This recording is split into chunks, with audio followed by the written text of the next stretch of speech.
All right, so I'm just gonna kind of take you guys along for the ride on playing around with some of the overclocking ability, theoretically, of the 9850 X3D CPU, because we know that this is 3rd gen technically now of the X3D stuff.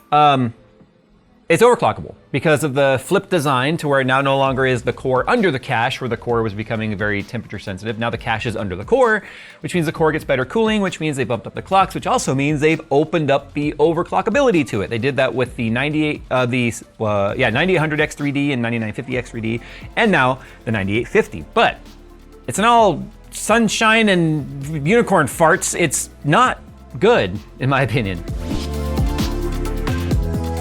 And yeah, we are still rocking the Tai Chi, mostly just to see how long before it turns on us and eats our CPU like it's been doing to other people. But it's funny because it hasn't been. But I have a theory, just like the reason why most of our Intel CPUs never degraded, and just like this hasn't eaten our 9800 X3D, it's been sitting on here for a year now, because from day one, we had it locked down to very specific parameters and voltages and stuff to keep it like A/B testing absolutely perfect for our GPU test benches. So we haven't been letting the motherboard control it, we've been controlling it. So again, that's just like, we kind of dodge those bullets because of our ideology kind of, I guess, protects us in that way. But anyway, moving on.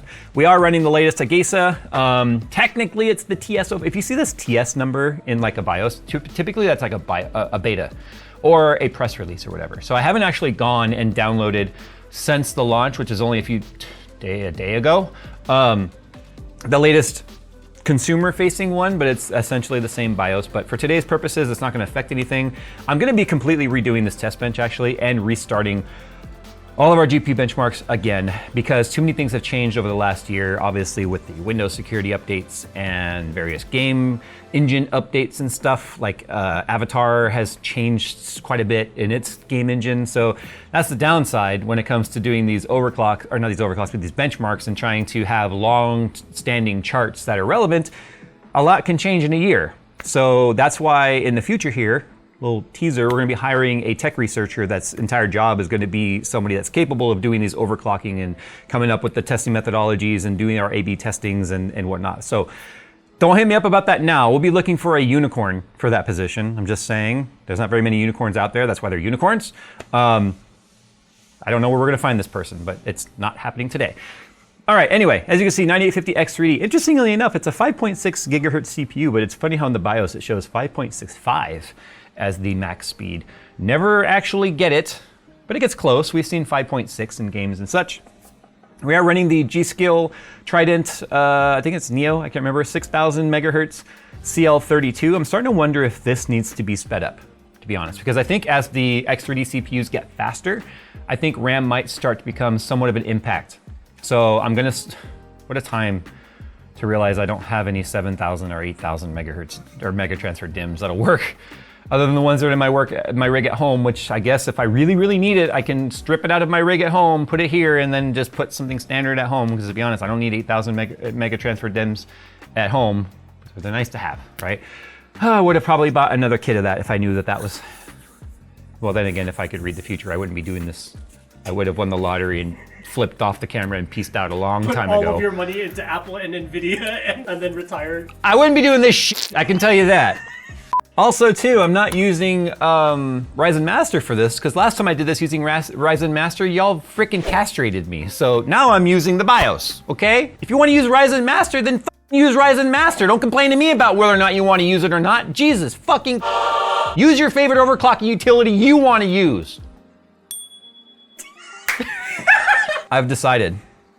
It took 14 years of me doing this to decide that you guys deserve more raw, unfiltered J. How did you tell 14 years from your watch?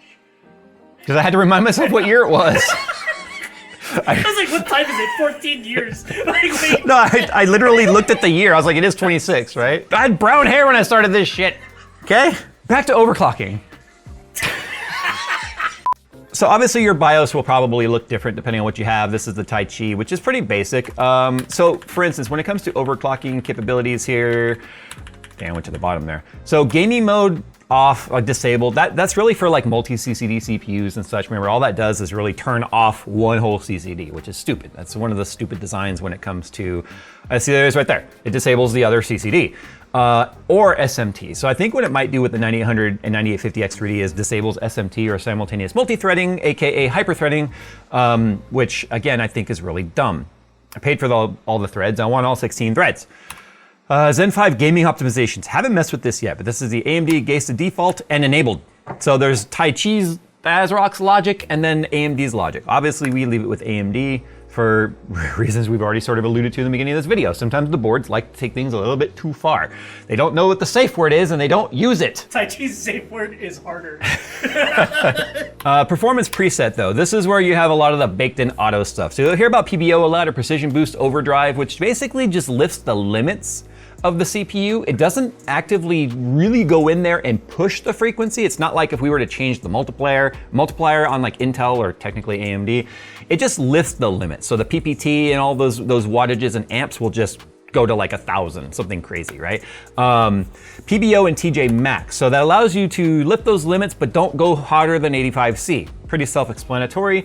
And then you have the same thing here in different 10-degree increments, so 65, 75, and 85. And then you have what you've heard people refer to as the curve optimizer, which is also another way of saying undervolting.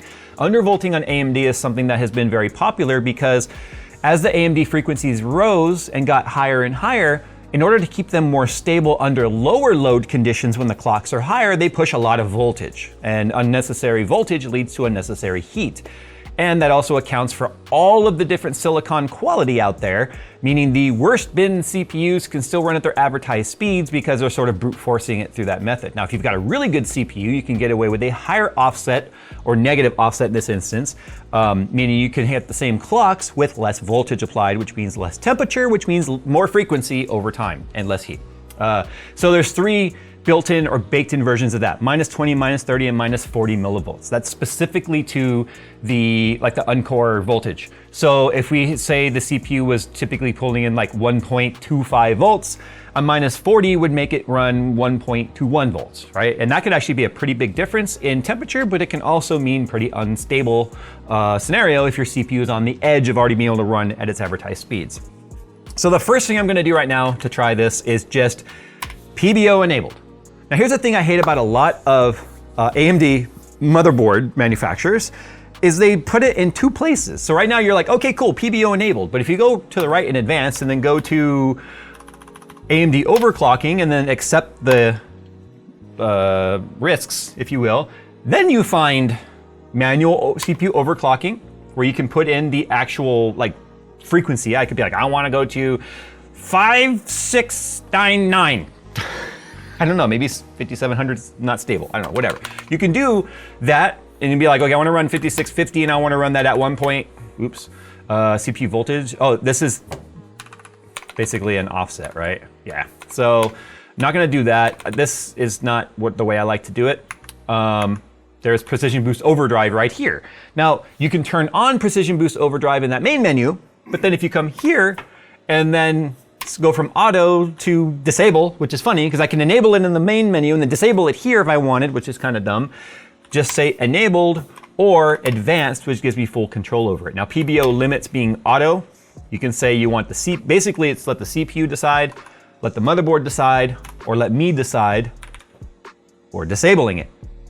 This is now two different spots. I've said you can enable a PBO and then a third spot where I can say disregard, please disable PBO. PBO limits, auto. So if we do manual, this is where it allows us to set our PPT limit. So I'm gonna just max that out. There. I want that many milliwatts. So basically I've just gone in there and put it at the max number. It will actually allow bits wise to go in there, I guess. Precision Boost Overdrive Scaler. This is the scaler, and then you have the boost clock override. So you can set the scaler to whatever you want. Here's the thing, you could technically push it really high, but it's gonna automatically put its numbers where it feels it's safe. So it's difficult to actually have PBO enabled and then crash unless you manually put in a number. But for instance, the boost clock override, it's really stupid to me that I can enable a Precision Boost Override and then put a negative clock offset in there, which is dumb. But you can do that. Anyway, I'm gonna do a positive clock offset, and by default, it only does 25 megahertz. Could you imagine going through all this effort for only 25 megahertz? How high will it go? 200, yeah, that's what I thought. 200 is about as high as you can normally go. And then you can set the specific throttle temperature if you want, and I'll just set it at 95 for the hell of it. Anyway, none of that matters though. I'm not actually going to do any of that right now. In fact, I'm going to reset the actual defaults because we need to see what the, we need to actually see what it's doing before we do anything. Otherwise, we don't know what it did, right? So the only thing I'm gonna change though is obviously I'm gonna have to put my profile back to Expo. And then I like to run my fan curve pretty high on my CPUs, especially when I'm playing with overclocking and such. So what we're gonna do right now is we're just gonna use Cyberpunk. Synthetic CPU benchmarks and stuff, they really don't mean anything other than A/B comparison with other CPUs. Are not really indicative of any sort of real world performance change. But I'm gonna do Cyberpunk, maybe like 1440, I guess, because I wanna put enough load on the CPU with high frame rate, but at the same time, I don't wanna run it at something ridiculous like 1080p low with a 5090 and a 9850 X3D. That's stupid. So I just want to see what the CPU clock is doing. I'm curious if we're actually going to get more. Now I've been playing around with this off camera a little bit. It's very difficult to get the CPU to actually go up.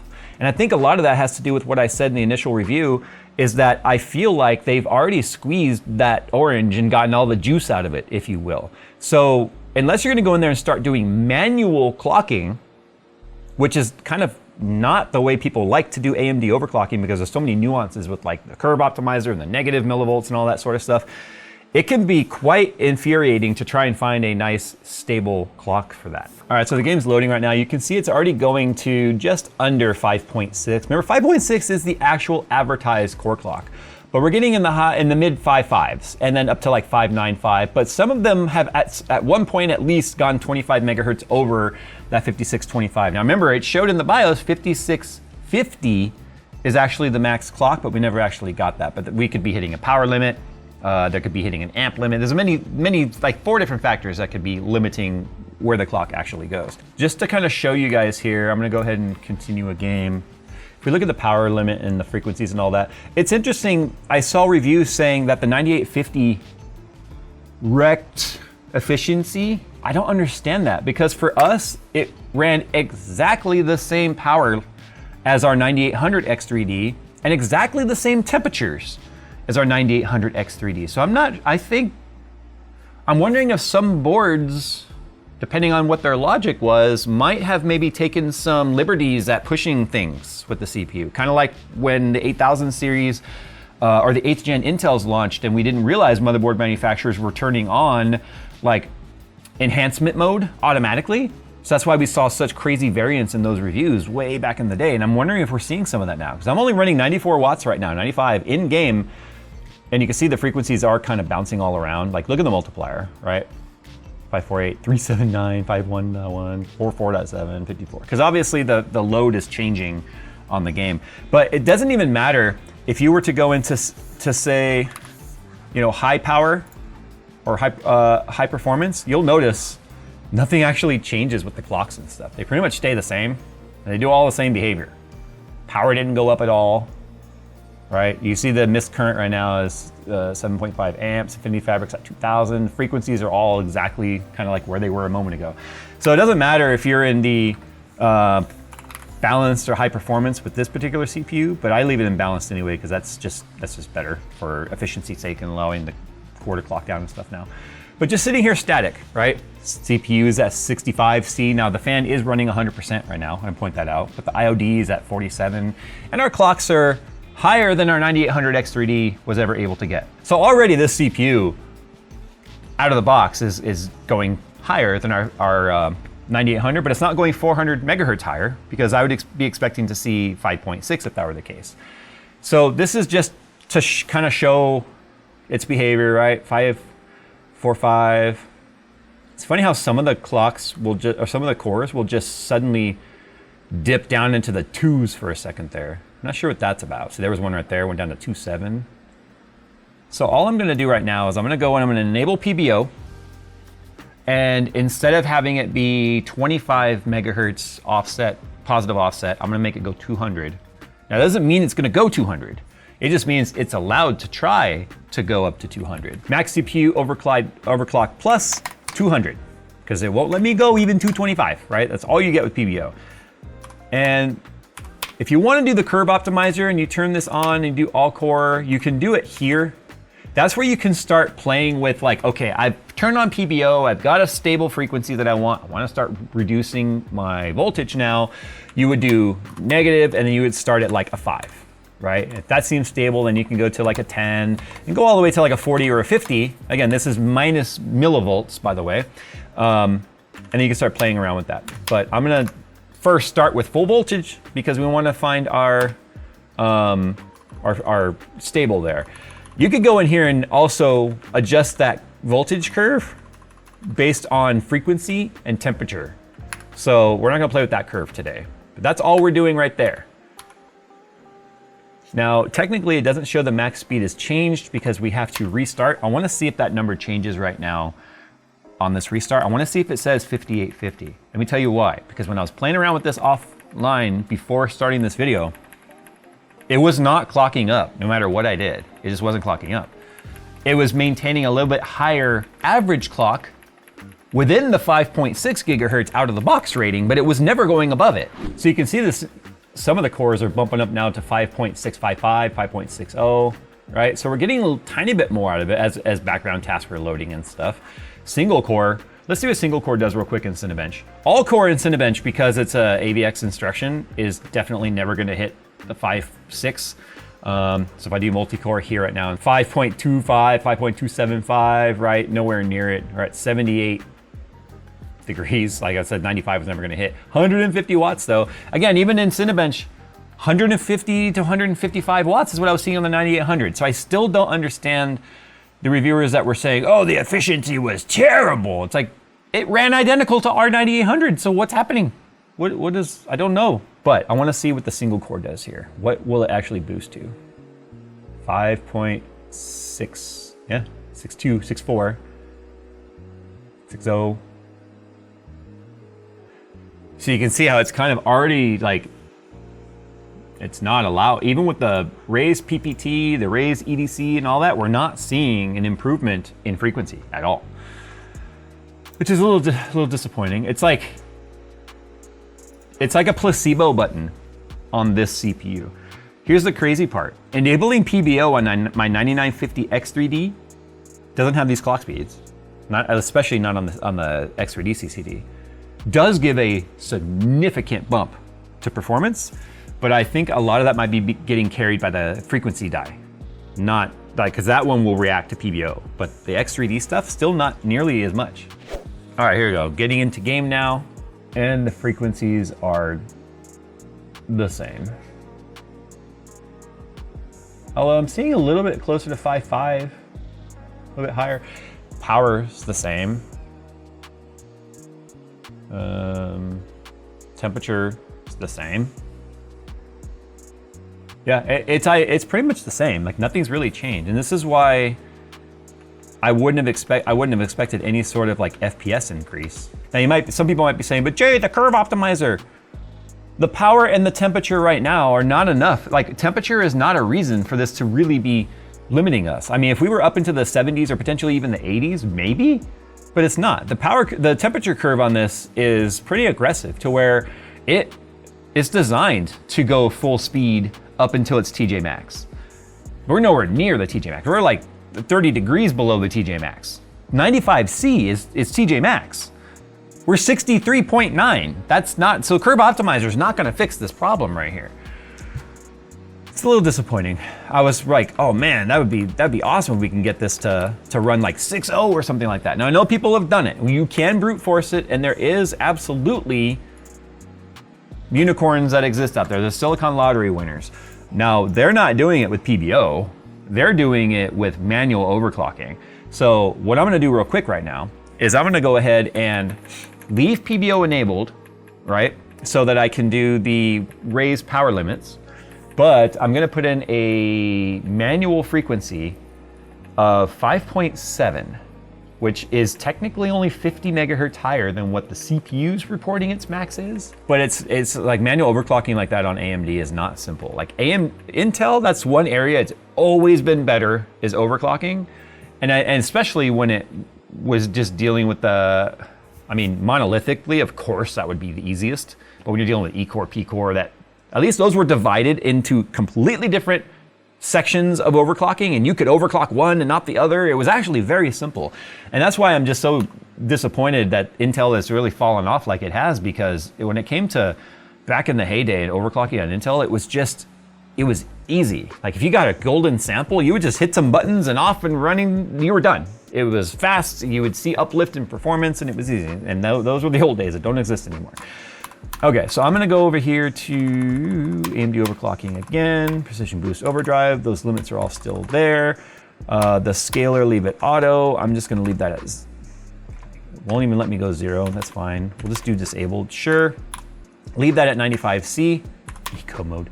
I love how there's an eco mode built into precision boost overdrive. It's in the overclocking menu. It's overclocking, not underclocking. CPU overclocking, auto, customize. So core vid is 1.25. That's what it's saying the stock voltage is. But look, if you hit customize and you leave it at 4.7, that's all you're gonna get is 4.7. That's essentially the multiplier, which would be 47. I'm gonna put this at 5600 right now, which is technically stock, even though it's not the 50, it's not the 5650, but that's stock voltage. I just wanna see what happens here. Yeah, there we go, see, locked at 5.6. But this is actually how I do it with the 9800 X3D. We just lock it at 5.3 because that's all my CPU is capable of. I can't go 5.4. It just doesn't go. Like it will, but it's unstable. We will crash like 3/4 of the way through a benchmark run, and then we'll be like, crap. If we can't get past that test because it keeps crashing in that engine, everything done before that is invalid, and we have to start all over. So that's why we had to go with 5.3 because it was the most stable. In fact, even when Steve was here, he tried really hard to get 5.4 to run because that's what they run, and he's like, I guess your CPU is just not capable of it. We have several other 9800 X3Ds and I never bothered testing to see if they could because, again, we couldn't change the CPU frequency halfway through our charts. That changes things. Anyway, let's just see if it will do multi-core or not melt and... Yeah, see that? See it? Instant. Instant crash. Now you saw that's obviously Cinebench is a bit of an outlier. Because of the AVX instruction and the type of load it puts on the CPU, you saw that in factory trim it drops down the CPU frequency for stability reasons. So what I'm going to try and do right now is the opposite of everyone's AMD overclocking logic, which is to undervolt. I'm going to up the voltage, just to see if that gains us some stability. Now, our 9800, I'm actually running it at 1.3 volts, which is not too much, but I want to see right now if that gains us some stability. Now, the Cinebench is not, I don't need to tune for Cinebench. We don't use Cinebench on the GPU, as long as or the GPU benchmark rig. As long as I can get through all of our GPU benchmarks, that doesn't matter. But I definitely would not want my CPU running on the ragged edge on a benchmarking rig for obvious reasons. It's up to you to decide whether or not on your home rig, or you're just a tinkerer that likes to mess around with settings, whether or not you're willing to deal with the potential blue screen crashes here and there. If you're using your machine for work and stuff, I don't think that's a good idea. Honestly, I just think it's probably the best idea to just leave it alone, to be honest. I mean, most modern CPUs now are really pushing themselves up to these upper limits on their own, which kind of takes a lot of the old school overclocking fun out of it. All right, here we go. Will it run now? Nope. It's a soft crash. Now that's just Cinebench, right? So let's go ahead now and get into Cyberpunk. And I'm curious as to if Cyberpunk's gonna crash. Obviously it's pulling more power. It's at 110 watts. It pulled 118 when loading the game save. Yeah, see now we're pulling a little bit more power. We've got a little bit more temperature. It was at 70 for a moment, but we're still locked at 5.6. All right, I wanna see if I can get 5.65 to go. I know 5.7 won't. I have tried 5.7 up to like 1.35 volts, but I can't get it to even, like, it'll post, but it crashes while loading Windows Desktop. So that just tells me now, either one, this CPU is a dud, or two, the architecture is just not capable of really going higher than that without having a super sample of a CPU or a crap ton of fine tuning involved. So 5.65, but crashes on loading the game, and that's at 1.3 volts. In fact, yeah, the whole system's crashed. So yeah, I can't get 5.65 to go. I haven't tried 5.625. 5.7's a pipe dream, and it just requires me to push more voltage to it than I'm really comfortable doing. So, AMD overclocking. This isn't actually overclocking. It's just forced clocking. It's forced, give me what's advertised, is what it is. I can't find a scenario where the CPU will actually go to the advertised speeds all on its own. That's kind of never been the case, to be honest. Intel too, the up to, there's a reason why it says up to, because legally they can say that, because in the perfect scenario, it might hit that number for a second. And then they could be like, bam, 5.6, hit it. It might only do it for 1 second in one test, but it did it. Realistically, as you saw, you're gonna get like 5.455, which is still higher than you got on the 80 or the 9800 X3D. And I still don't understand personally all the hate for it, to be honest, because you are getting more. It's $20 more. I mean, $479.99 is what the 9800 X3D launched at. This launched at $499.99, which I don't think $20 in the grand scheme of the prices right now is a huge deal breaker. But I still agree with, if you can get an amazing bundle with a 9800 X3D, or you can find 9800 X3D down into the low 400s, which I've seen it go for, then there's no point in getting this CPU, honestly. I don't think you're gonna notice the difference. Even with the 5090, you don't notice the difference. Only on benchmarks and charts do you see the 3% or the 4% that you could potentially get. All right, time to get out of here. I'm not gonna waste my time trying to do any more overclocking on this CPU because truly there's just no, we've squeezed all the juice out. All we're getting now is pulp.